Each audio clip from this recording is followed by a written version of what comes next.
ঝলমলো আলোয় রাজধানী সহ সারা দেশে নতুন বছরকে স্বাগত। ঢাকা বিশ্ববিদ্যালয়ের টিএসসিতে উৎসবের আমেজ, বিশ্বজুড়ে বর্ণাঢ্য আয়োজন।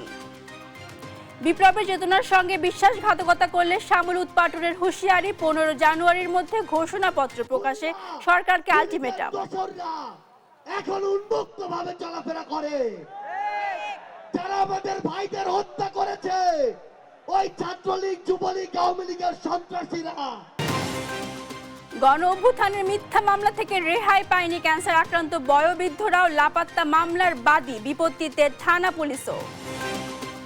ডিজেল কেরোসিনের দাম লিটারে কমলো 1 টাকা। 5 ঘন্টা নয় 3 ঘন্টা বন্ধ থাকবে পাম্প, আজ থেকে কার্যকর।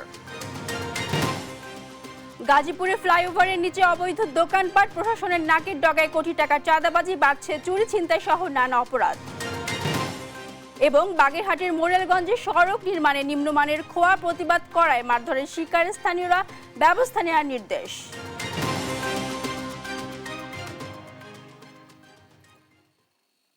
সবাইকে নতুন বছরের শুভেচ্ছা জানিয়ে শুরু করছি আজকের সংবাদ।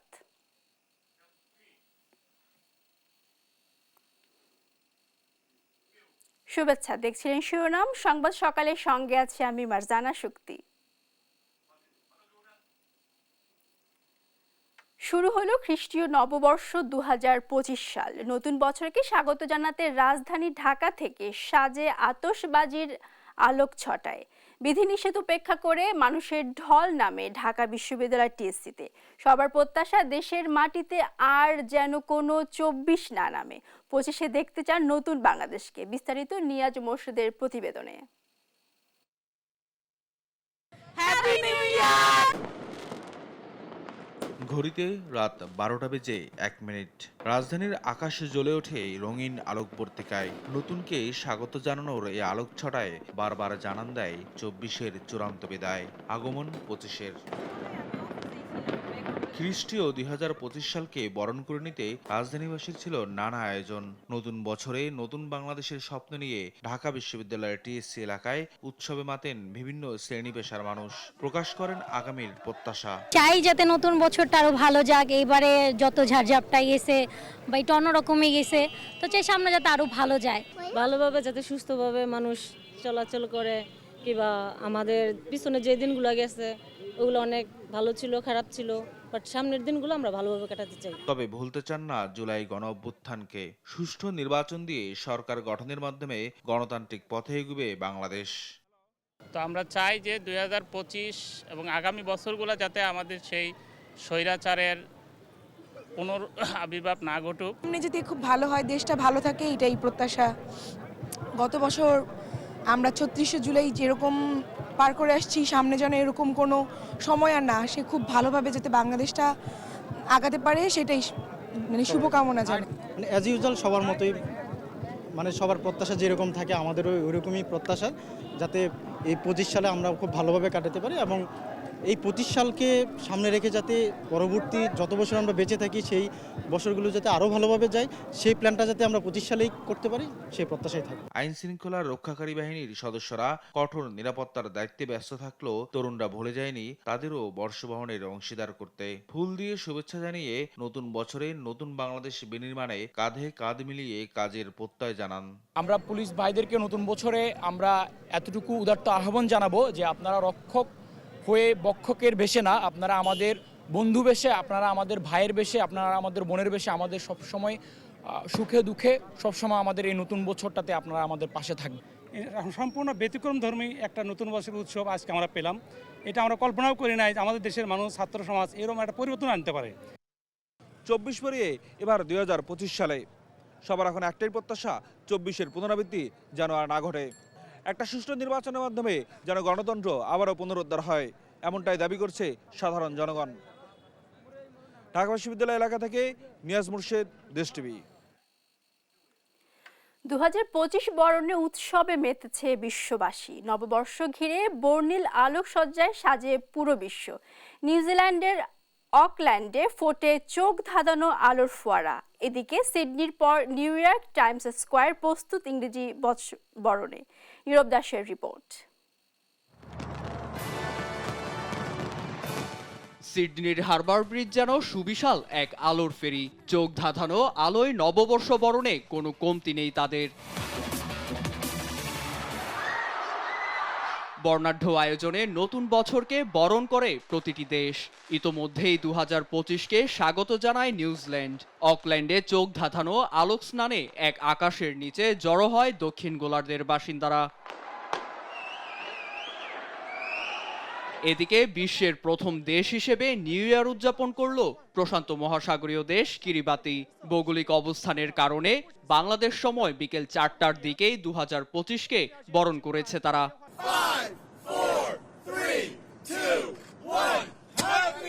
120 বছরের ঐতিহ্য ধরে রাখতে বাহারি রঙে সেজেছে নিউ ইয়র্ক। বিখ্যাত টাইম স্কয়ারের ক্রিস্টাল বল নিক্ষেপের দৃশ্য দেখতে ইতোমধ্যেই সেখানে ঢল নেমেছে দর্শনার্থীদের।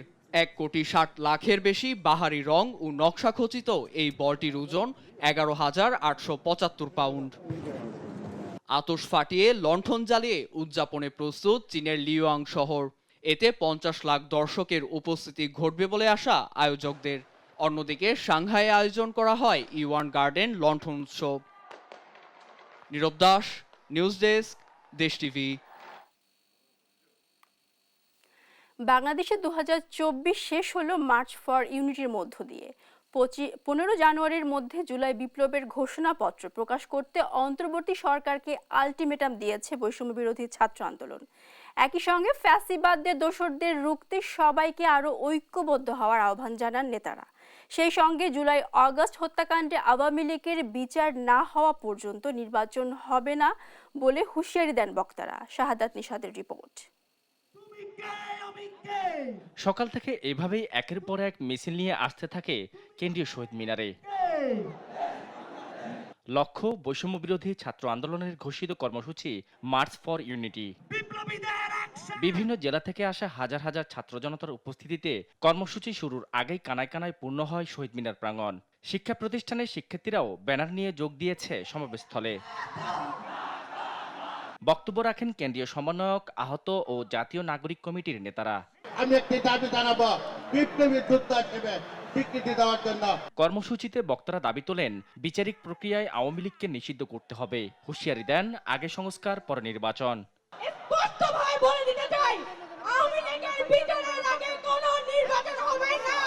বিভিন্ন রাজনৈতিক পক্ষ যারা সুশীলতা করে বলতে চায় চাঁদাবাজি করে কারা,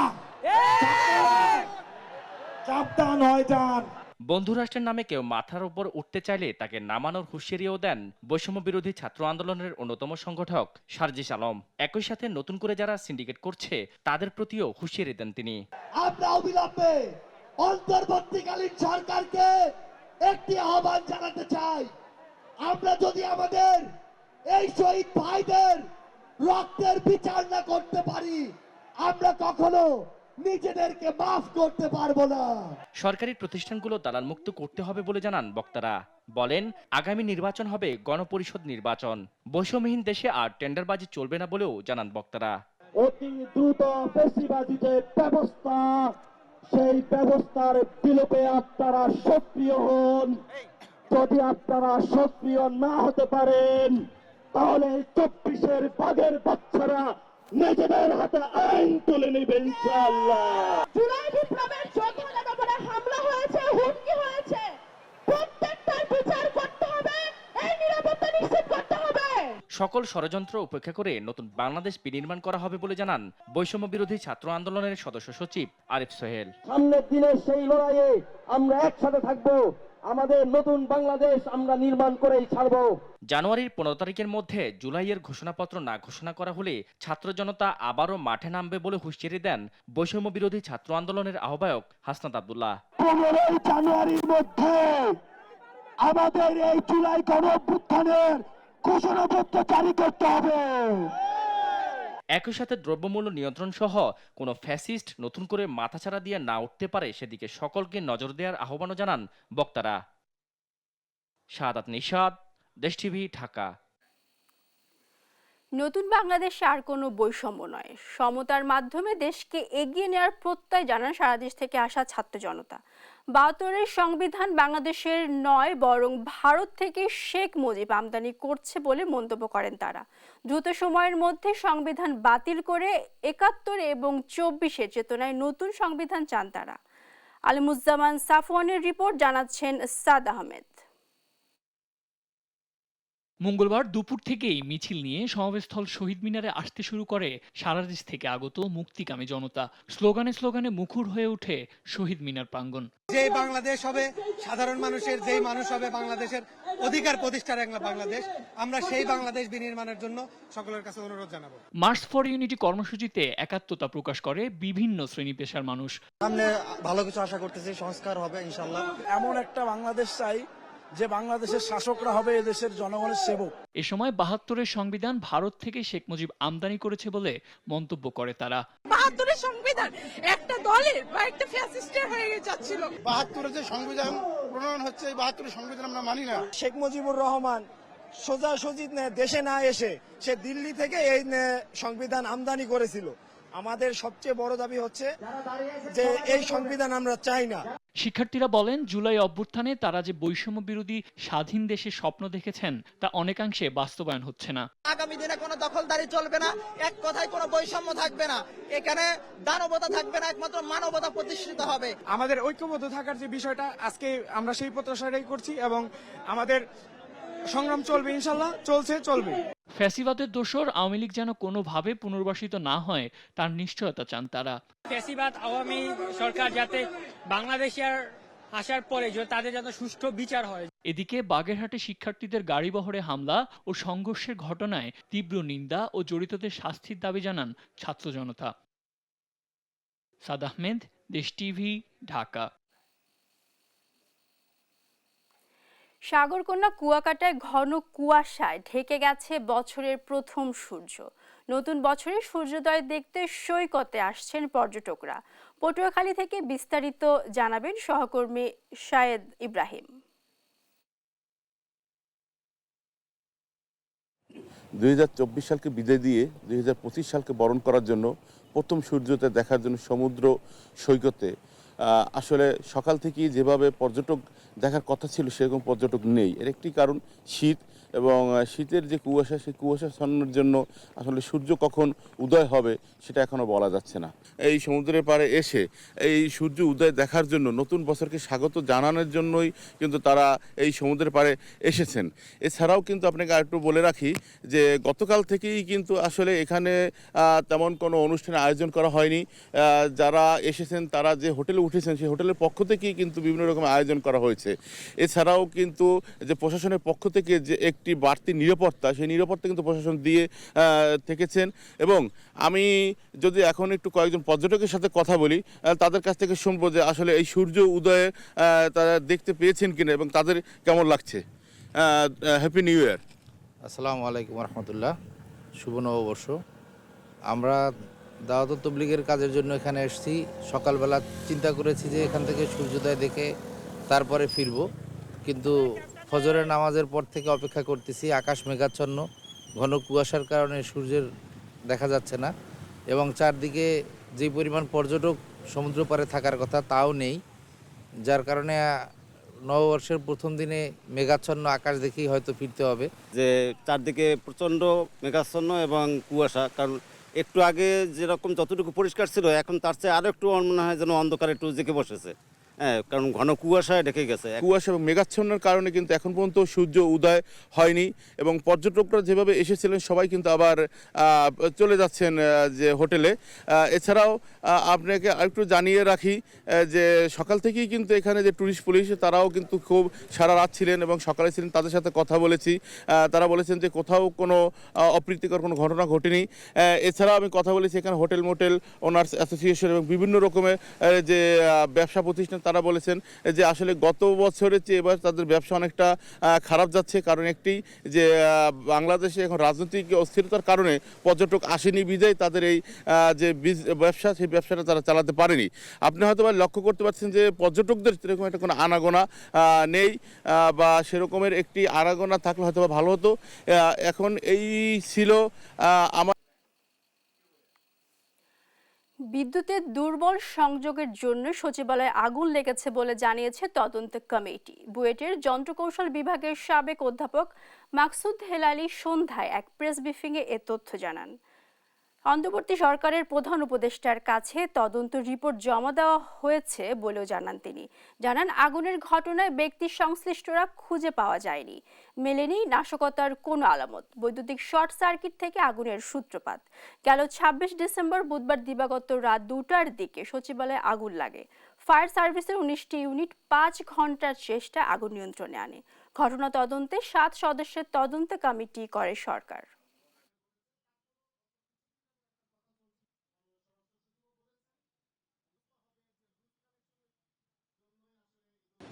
নিয়ম অনুযায়ী একটা তারের জোড়াটা হওয়া উচিত জাংশন টু জাংশন, কিন্তু আমরা মাঝখানে 2টা তার জোড়া দিয়ে পেঁচাই একটা ট্যাপ দিই।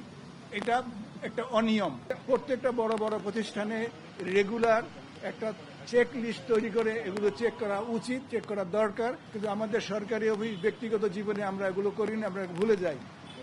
এখান থেকে উৎপত্তি, এখান থেকে বুয়েটের বিশেষজ্ঞ দল এবং ফায়ারের থেকে কিছু কতগুলো টেস্ট সাজেস্ট করা হয়েছে। কিছু টেস্ট অলরেডি আর্মি ল্যাবে চলছে, আর কিছু আমরা সিঙ্গাপুর এবং ইন্দোনেশিয়া পাঠাবো যাতে এগুলো আসে। অবাধ, সুষ্ঠু ও গ্রহণযোগ্য নির্বাচন আয়োজনে কমিশন বদ্ধপরিকর বলে জানিয়েছে প্রধান নির্বাচন কমিশন এম নাসির উদ্দিন। মঙ্গলবার কুমিল্লা আঞ্চলিক নির্বাচন কার্যালয়ে মতবিনিময় সভায় একথা বলেন তিনি।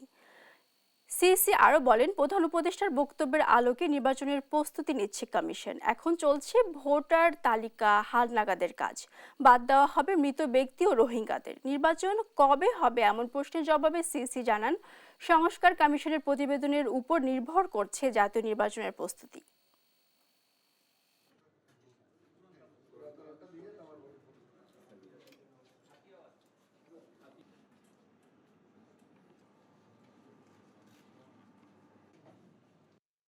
জাতীয় নির্বাচনের জন্য প্রস্তুতি নিচ্ছি, স্থানীয় সরকার নির্বাচনের জন্য প্রস্তুতি আমরা শুরু করি নাই। আসলে এটা করি নাই, আমরা জাতীয় নির্বাচনকে সামনে রেখে আমাদের প্রস্তুতি এগিয়ে দিচ্ছি। সুনির্দিষ্ট কোনো দিনক্ষণ আমরা এখনো নির্ধারণ করি নাই। আমরা মাননীয় প্রধান উপদেষ্টা যে ইঙ্গিত দিয়েছেন ওনার 16 তারিখের বক্তৃতায়, সেটার আলোকেই প্রস্তুতি নিচ্ছি। সংস্কার কমিশনের রিপোর্টগুলো পেলে হয়তো একটা আন্দাজ করা যাবে যে কবে নাগাদ ইলেকশন হতে পারে। ভারতের হুঙ্কারের পাল্টা জবাব দিতে প্রস্তুত বাংলাদেশ। যে কোনো পরিস্থিতিতে সীমান্ত রক্ষায় পিছপা হবে না, এমন হুঁশিয়ারি দিয়েছেন স্বরাষ্ট্র উপদেষ্টা জাহাঙ্গীর আলম চৌধুরী। মঙ্গলবার চট্টগ্রামে বিজেপির প্রশিক্ষণ সমাপনী অনুষ্ঠানে তিনি কথা বলেন। স্বরাষ্ট্র উপদেষ্টা বলেন, মিয়ানমার ঘেঁষা বাংলাদেশ সীমান্তে এখন পর্যন্ত বিজেপি নিয়ন্ত্রণে রয়েছে, কোনো ধরনের নিরাপত্তার শঙ্কা নেই। এ সময় সেন্ট মার্টিনের নিরাপত্তা যাত্রায় মিয়ানমারের সঙ্গে যোগাযোগ অব্যাহত আছে বলেও জানান উপদেষ্টা।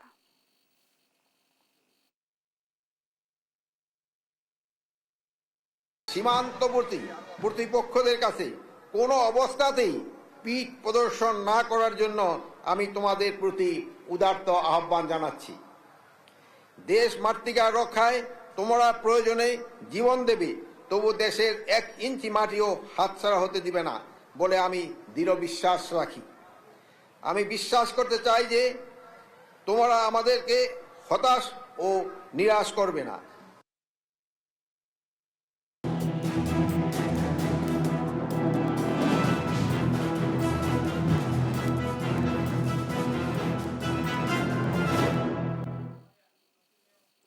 জুলাই আগস্ট বিপ্লবের মিথ্যা মামলা হয়রানি থেকে বাদ পড়েনি ক্যান্সার আক্রান্ত 60 বৃদ্ধ।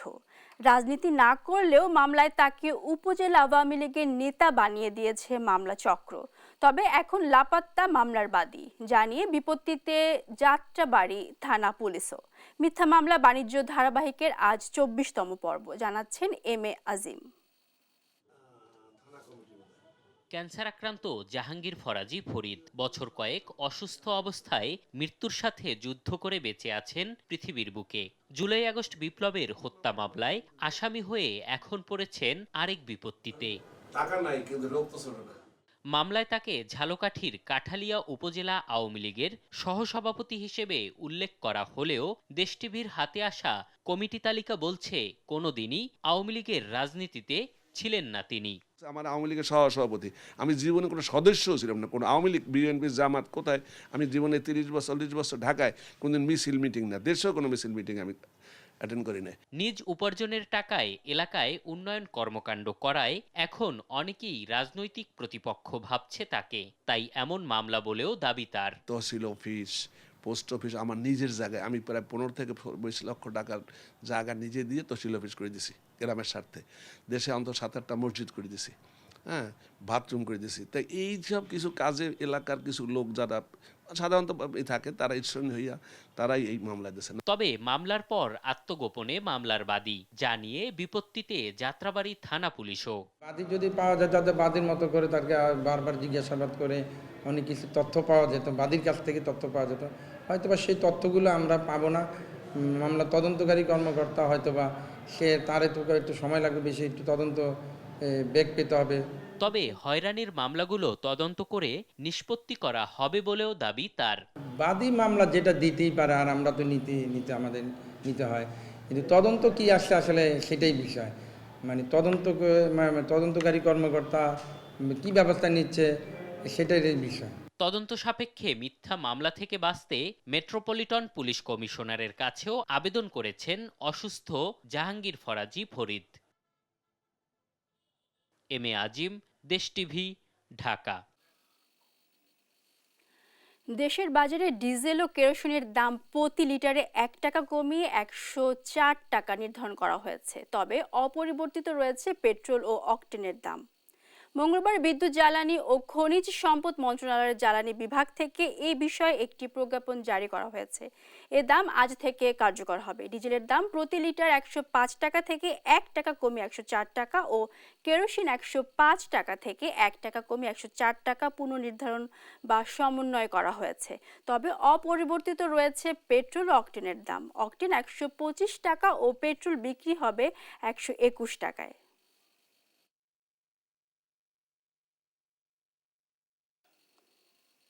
দেখছেন সংবাদ সকাল। 15 বছর পর প্রকাশ্যে কেন্দ্রীয় সদস্য সম্মেলন করছে ইসলামী ছাত্র শিবির। রাজধানীর সোহরাওয়ার্দী উদ্যানে এই সম্মেলন অংশ নেয় দেশ বিদেশের বিভিন্ন ছাত্র সংগঠন ও রাজনৈতিক দলের নেতারা। এ সময় জাতীয় ঐক্য নষ্ট হয় এমন কাজ থেকে বিরত থাকতে সবার প্রতি আহ্বান জানান জামায়াত আমির। হাসান মাহমুদের রিপোর্ট। রাজধানীর ঐতিহাসিক সোহরাওয়ার্দী উদ্যানে মঙ্গলবার সকাল 8:30টায় সততা, দক্ষতা, দেশপ্রেম স্লোগানে শুরু হয় ইসলামী ছাত্র শিবিরের কেন্দ্রীয় সদস্য সম্মেলন। নির্ধারিত সময়ের আগেই প্যান্ডেলে অবস্থান নেয় সারা দেশ থেকে আসা শিবিরের 6,500 সদস্য। দীর্ঘ 15 বছর পর উন্মুক্তভাবে এমন আয়োজনে খুশি শিবির নেতারা। সম্মেলন উদ্বোধন করেন রাজশাহীতে বৈষম্য বিরোধী ছাত্র আন্দোলনের শহীদ আলী রায়হানের বাবা। অংশ নেয় দেশের বিভিন্ন ছাত্র সংগঠন ও রাজনৈতিক দলের নেতারা। মালয়েশিয়া, তুরস্ক, মিশর, ফিলিস্তিন সহ বিভিন্ন দেশের ছাত্র সংগঠনের নেতারাও এতে অংশ নেয়। ফিলিস্তিনের মুক্তি ও ইসলামী সমাজ বিনির্মাণে তরুণদের মধ্যে যোগসূত্র জোরদারের তাগিদ দেন ছাত্র নেতারা। তাজাল্লা যুলমু ফিহা ইল্লা আন্নাহা হাইয়াতুন ستنهض من جديد. Alhamdulillah, we are very close relationship with them. We were together. We share our event and program. ভারতের আধিপত্য মোকাবেলায় ফ্যাসিবাদ বিরোধী সব শক্তিকে এক হওয়ার আহ্বান জানান বক্তারা। বর্তমান প্রজন্ম ততটুকু বিবেকবোধ সম্পন্ন বলেই এই ফ্যাসিস্ট খুনিকে এই দেশ থেকে বিতাড়িত করেছে।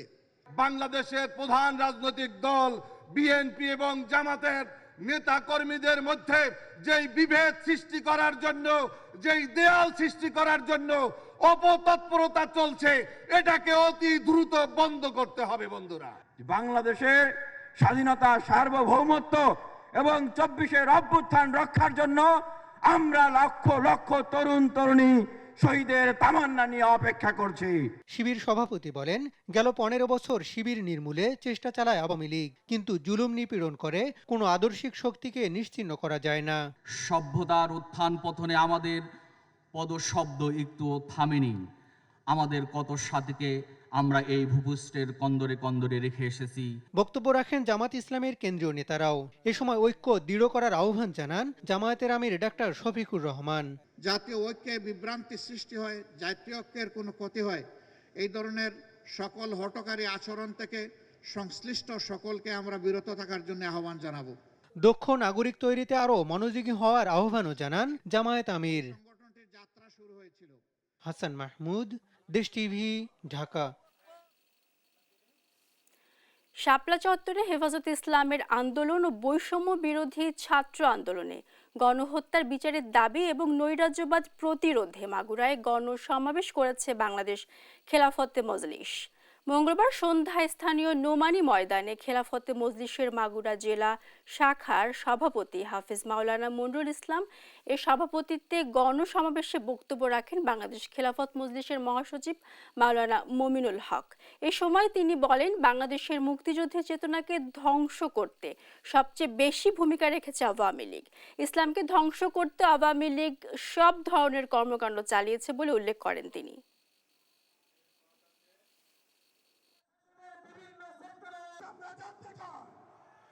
বাংলাদেশের মানুষের হাজার বছরের ইচ্ছা এবং অভিপ্রায়ের বিরুদ্ধে বিশ্বাসঘাতকতার সংবিধান ৭২-এর সংবিধানের মাধ্যমে এদেশের মানুষের হাজার বছরের চিন্তা এবং চেতনাকে ভুলুণ্ঠিত করা হয়েছে। তাই আজ ২০২৪ সালের প্রয়োজন হয়েছে ৭১-এর মুক্তিযুদ্ধের পর ৭২-এর বিতর্কিত সংবিধান তৈরির কারণেই বাংলাদেশে হাসিনার ফ্যাসিবাদ তৈরি হয়েছে। ৭২-এর বিতর্কিত সংবিধানের কারণেই বাংলাদেশে দীর্ঘ ৫০ বছর যাবৎ ইসলাম এবং ইসলামপন্থীদেরকে দমন করবার ষড়যন্ত্র চালানো হয়েছে।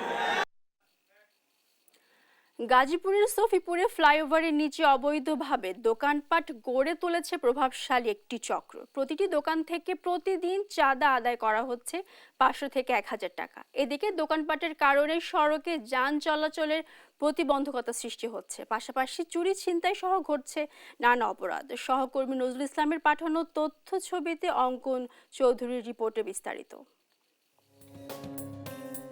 গাজীপুরের সফিপুরের ফ্লাইওভার এলাকা।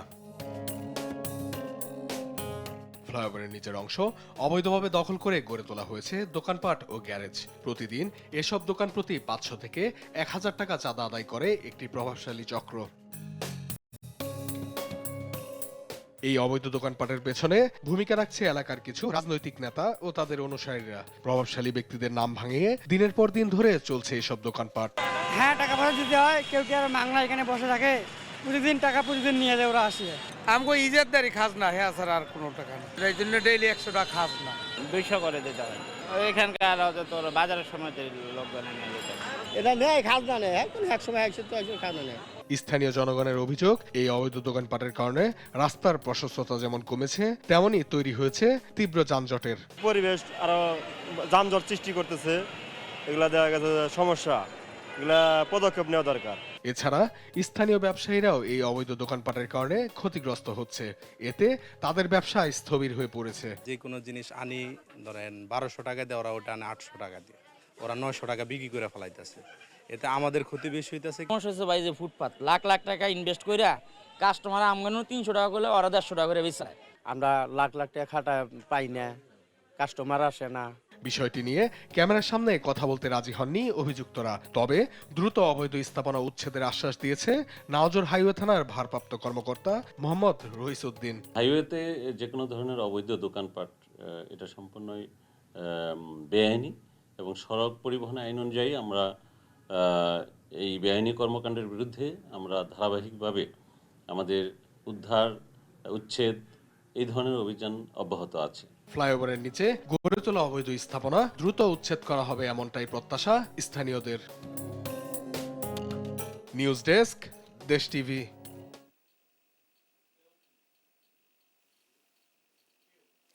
বাগেরহাটের মোরেলগঞ্জে প্রায় 200 ফুট সড়কে ব্যবহার করা হয় নিম্নমানের খোয়া।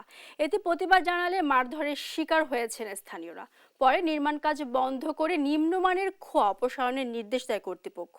সহকারী এসএস সোহানের রিপোর্ট, জানাচ্ছেন নুসরাত শোভা। সড়কের খোয়া অথচ এভাবেই হাতের চাপে ভেঙে যাচ্ছে। বাগেরহাটের মোরেলগঞ্জে প্রায় 200 ফুট সড়কে ব্যবহার করা হয়েছে নিম্নমানের খোয়া। উপজেলার কালীখোলা বলভদ্রপুর কালী মন্দির বালিয়াডাঙ্গা সড়কে চলে এমন কাজ। এতে প্রতিবাদ জানালে মারধরের শিকার হন স্থানীয়রা। আমরা ইঞ্জিনিয়ারের কাছ থেকে কাজ বুঝছে না, বুঝে আমাকে কাজটা ভালো করবেন। আবিষ খোয়া ব্যবহার করছে এবং জনগণের পর চড়া হচ্ছে, আমরা তাদের সুবিচার চাই। প্রতিবাদ করার কারণে যারা হলো এখানে এই ইটগুলো দিচ্ছিল তারা হলো ওই ঠিকাদার কোম্পানির হয়ে তারা হলো যারা প্রতিবাদ করতে যায় তাদেরকে উচ্চ দরে হুমকি দুমকি এবং মারধর করে। আমাকে গলা ধাক্কা দেয়, আমার ছোট ভাইরে গলা চাইপে ধরে, আমারে ধাক্কা দিয়ে ফালাই দেয়, আমার গায়ে ঘুষি মারে। সড়কে নিম্নমানের খোয়া দিয়ে কাজ করছে ঠিকাদারি প্রতিষ্ঠান ডিজে বাংলা। তাদের দাবি স্থানীয় বিএনপি নেতা সরবরাহ করেছেন এই খোয়া। যে সাপ্লাই দিছে সে হচ্ছে আপনার এই মালটা ভুলক্রমে তাই নাকি চলে আসছে, তাই অসুস্থ ছিল, যার কারণে মালটা চলে আসছে। এ বিষয়ে জানতে বিএনপি নেতা মাহবুবুল হক বাবুল শেখকে বারবার চেষ্টা করা হলেও বন্ধ পাওয়া যায় তার ফোনটি। এদিকে স্থানীয়দের দাবির মুখে ঘটনাস্থল পরিদর্শন করে নিম্নমানের এই খোয়া অপসারণের নির্দেশ দিয়েছে কর্তৃপক্ষ। 3-4 দিন আগে আমরা খবর পেয়েছিলাম যে ওই সাইডে ঠিকাদার খারাপ ইট মানে ঢোকাচ্ছে, খারাপ ইটতে কাজ করার চেষ্টা করছে। আমরা তাৎক্ষণিকভাবে জেনে এটা আমরা ওটা পরিদর্শন করি এবং পরিদর্শন করে সত্যতা পাই এবং তৎক্ষণাৎ ঠিকাদারকে এই খারাপ ইট অপসারণ করার জন্য নির্দেশনা প্রদান করা হয়েছে এবং ইতিমধ্যে এটা অপসারণ করা শুরু হয়ে গেছে। 2,34,00,000 টাকা ব্যয়ে নির্মিত সড়কটির কাজ চলতি বছরের 30 জুন শেষ হওয়ার কথা থাকলেও নানা অনিয়মে এখনো আলোর মুখ দেখেনি সড়কটি। রাষ্ট্রীয় সম্পদের নয়-ছয় না করে টেকসই ব্যবহার নিশ্চিতের দাবি স্থানীয়দের। নিউজ ডেস্ক, দেশ টিভি। দেখছেন সংবাদ সকাল। জয়পুরহাটের পুরনো জরাজীর্ণ ভবনে চলছে জেলা কৃষি অফিসার কার্যক্রম। ভবন ধসের আতঙ্ক নিয়ে কাজ করছেন কর্মকর্তা-কর্মচারীরা। যে কোনো সময় ঘটতে পারে দুর্ঘটনা, দ্রুত নতুন ভবন নির্মাণের দাবি। সহকর্মী রেজাউল করিম রেজার রিপোর্ট, জানাচ্ছেন অঙ্কন চৌধুরী। দেশ স্বাধীনের আগে প্রতিষ্ঠিত হয় জয়পুরহাট জেলা কৃষি সম্প্রসারণ কার্যালয়। যুগের পর যুগ ধরে সংস্কারের অভাবে চরম ঝুঁকিপূর্ণ হয়ে উঠেছে ভবনটি। বর্তমানে জীর্ণশীর্ণ ভবনটির ছাদের তলদেশের প্রায় সব প্লাস্টার খুলে পড়েছে, জং ধরেছে রডে। সামান্য বৃষ্টিতে ছাদ চুয়ে পানি পড়ে ভিজে যায় পুরো অফিস। যে কোনো মুহূর্তে ভেঙে পড়ার শঙ্কা নিয়েই অফিস করতে হচ্ছে কর্মকর্তা-কর্মচারীদের। জেলার বিভিন্ন প্রান্ত থেকে সেবা নিতে আসা কৃষকরাও ভয় পান এই ভবনে ঢুকতে। কর্মকর্তা-কর্মচারীদের দাবি দ্রুত নতুন ভবন নির্মাণের। ওয়ালগুলো ড্যামেজ হয়ে গেছে এবং ছাদ থেকে আপনার ইয়াগুলো ভেঙে ভেঙে খুলে পড়ে যাচ্ছে। আমাদের বিল্ডিং জরাজীর্ণ, ঝুঁকিপূর্ণ। আমাদের ছাদের অবস্থা খুবই খারাপ, ছাদ খুব নরমাল, ছাদের নিচের অংশ চটা উঠে গেছে এবং আমাদের কাজ করতে গেলে আমাদের ছাদের অংশটা ভেঙে আমাদের টেবিলের অংশ পড়ে যায়। অনেক সময় তো স্যারের আমাদের এমনটা হয়েছে যে উপর থেকে জলটা পড়ে আমাদের অফিসারদের টেবিল পর্যন্ত ভাঙছে। ঝুঁকির কথা স্বীকার করে দ্রুত অফিস স্থানান্তরের প্রক্রিয়ার কথা জানান সহকারী কৃষি কর্মকর্তা। আমাদের অফিসটা অনেকদিনকে পুরাতন বিল্ডিং। এই বিল্ডিং এর ছাদের সমস্যা, ভেঙে পড়ে। আমরা ঝুঁকির মধ্যেই এতদিন অফিস করলাম। অন্যত্র এই অফিসটা স্থানান্তর করার কাজ প্রক্রিয়া চলছে। কৃষি বিভাগের চিঠি অনুযায়ী ব্যবস্থা নেওয়া হবে বলে জানান গণপূর্ত বিভাগ। কৃষি সম্প্রসারণ কর্মকর্তা কর্তৃক আমাদেরকে একটা পত্র প্রেরণ করা হয়েছে। তাদের যে জরাজীর্ণ এবং পুরাতন স্থাপনাগুলো আছে সেগুলোর মূল্য নির্ধারণ করা, অপশনে সেই লক্ষ্যে আমাদের কার্যক্রম চলমান আছে। শুধু আশ্বাস নয়, দুর্ঘটনার আগে জরাজীর্ণ ভবনটি বাদ দিয়ে নতুন ভবন নির্মাণের বাস্তবায়ন চান কর্মকর্তা-কর্মচারী ও কৃষকরা। নিউজ ডেস্ক, দেশ টিভি। বাজার দর ভালো হওয়ায় কুড়িগ্রামে মশলা জাতীয় ফসল চুইঝাল চাষে আগ্রহ বাড়ছে কৃষকের। এ ফসল চাষে প্রয়োজন হয় না বাড়তি জমির, নেই তেমনি খরচও। তাই বাগানের সুপারির গাছ, আম গাছ বা যে কোনো গাছের গোড়ায় রোপণ করে এ ফসল বিক্রি করে আয় করছে কৃষকরা। এদিকে প্রায় বিনা খরচে ফসল চুইঝাল চাষে কৃষকদের পরামর্শ দিচ্ছে কৃষি বিভাগ। সহকর্মী জুয়েল রানার পাঠানো তথ্য ছবিতে নুসরাত শোভার রিপোর্টে বিস্তারিত। সুপারির গাছ, আম গাছ সহ বিভিন্ন প্রজাতির গাছের গোড়া থেকে আগা পর্যন্ত পান পাতার মতো জড়িয়ে আছে চুইঝাল। আবার কোথাও বেরিয়ে আছে চুই গাছের মোটা ডাল। এসব গাছের ডাল বাগান থেকে কিনে বস্তায় করে জেলার বাইরে পাঠাচ্ছেন ব্যবসায়ীরা।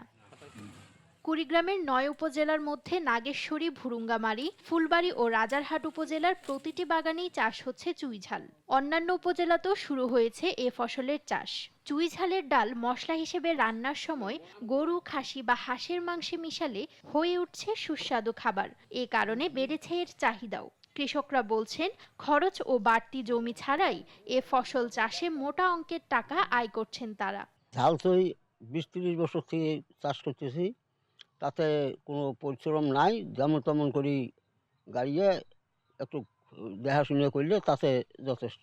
গাছের প্রকার ভেদে প্রতিমন চুইঝাল বিক্রি হচ্ছে ১০ থেকে ২০ হাজার টাকা পর্যন্ত। গ্রামের বাগান থেকে এসব চুইঝালের ডাল কিনে প্যাকেট করে তা বাজারে সরবরাহ করেন ব্যবসায়ীরা। বিভিন্ন জায়গা থেকে বিভিন্ন আসে গাছ কিনে নিয়ে যাচ্ছে এবং এটা খরচা কম, ভালো টাকা পয়সা আসে। গাছ যদি একটু মাঝারি ঢোকের হয় তখন ৫ থেকে ৭ হাজার টাকা বেচায়, যখন একটু আরও মোটা ধরনের হয় সেগুলো বেশি ১০-১২, ৯,০০০।